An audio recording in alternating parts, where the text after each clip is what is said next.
Magandang morning sa ating lahat, guys. Salamat at tumubo ng aming tinanim na buto ng kamatis. At yan, tumubo na.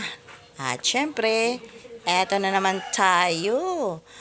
Magbubungkal sa lupa at hindi natin panginayangan ng ating oras. Kapag meron tayong bakanting oras, pwede tayong mag-ano ng mga damo, magtawas ng mga damo, at pwede natin pagtaniman. Kaya ayan, guys, dahil sa umaga, guys, kailangan natin mag-exercise din. So tamang-tama lang exercise sa umaga. At syempre, ayan, magbubungkal tayo ng pagtaniman ng tanglad. Magtatanim tayo, guys, ng tanglad. At kailangan nating makapagtanim ng tanglad. At lahat naman niya nagagamit.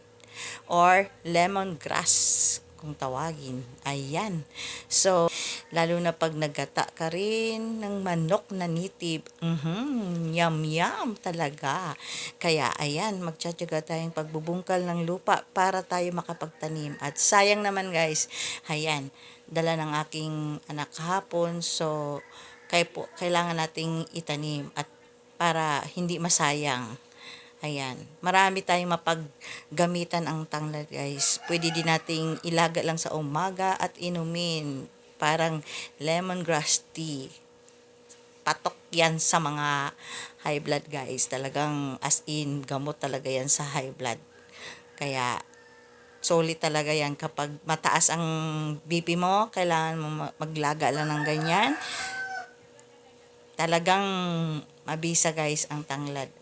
Lahat yan, maraming napaggamitan ang tanglad. Tanglad or lemongrass, kung tawagin sa English.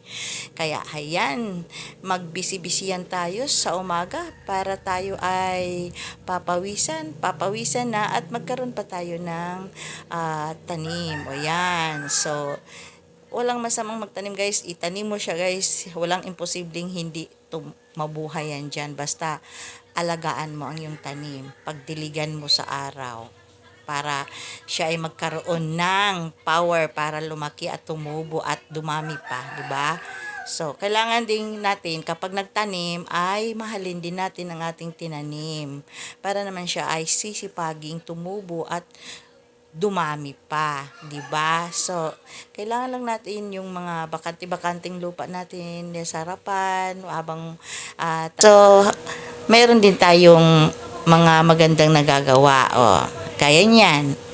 Habang pasikat si Haring Araw at magandang panahon, nakapagtanim na tayo. So, everyday na lang siya ay didiligan natin at bibisitahin. Ayan, busy siya sa bungkal, guys. Nagbubungkal pa ako, guys, kasi nagtanim kami dyan ng mais. Kaso lang, natalo nung ulan ng ulan ba. So, ilang mga piraso lang ilang puno lang nabubuhay. So, okay lang. Ganyan talaga. So, nga nang maganda naman ang panahon na naman, tanim na naman ako ng tanglad or lemongrass pala. Ayan. Sisipagin lang natin ang ating dahil ika nga ay kapag may tinanim, may aanihin. So, maganda. At saka yung lemongrass or tanglad, guys, maganda din yan sa lamok. Panlaban sa lamok.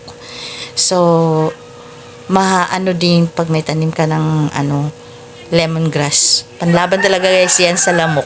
Kapag din. So, ayan. Diyan ko nilagay kasi tamaan siya ng sikat ng araw. So, importante sa kanya, guys, na mainitan siya. Diba? Kaya maraming salamat din kasi nakadala din yung anak ko ng tanglad. Dahil dito, guys, sabihin natin sa probinsya na kami, guys, pero naubusan din ng tanglad. Kasi nga naman pag nagluto pala pati puno kasama, diba? Pero sa amin sa Bisaya, guys, dahon lang ang ginagamit. So, ayan, si Bisacol yan ang nagtatanim ngayon ng tanglad or lemongrass. Ayan, tamang-tamang exercise din sa umaga habang nagpapasikat si Haring Araw. Ayan, magpapapawis din tayo, guys, para maganda sa katawan. Diba? So, ayan, tuloy-tuloy lang ang ating pagbubungkal at ginabon ko rin yung guys, yung konting ilang punong na buhay na mais. At siyempre pagtatanim kailangan nating didiligan.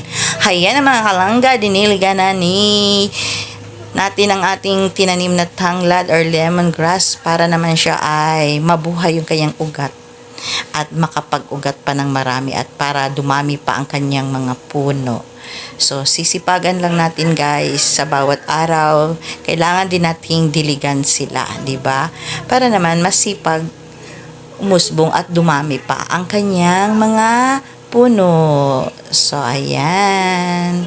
Talagang hilig ko man guys magtatanim. Kahit nasa Singapore pa ako, lang, sa paso lang guys. Talagang tinataniman ko lang talaga kahit nasa paso. Thanks for watching. God bless.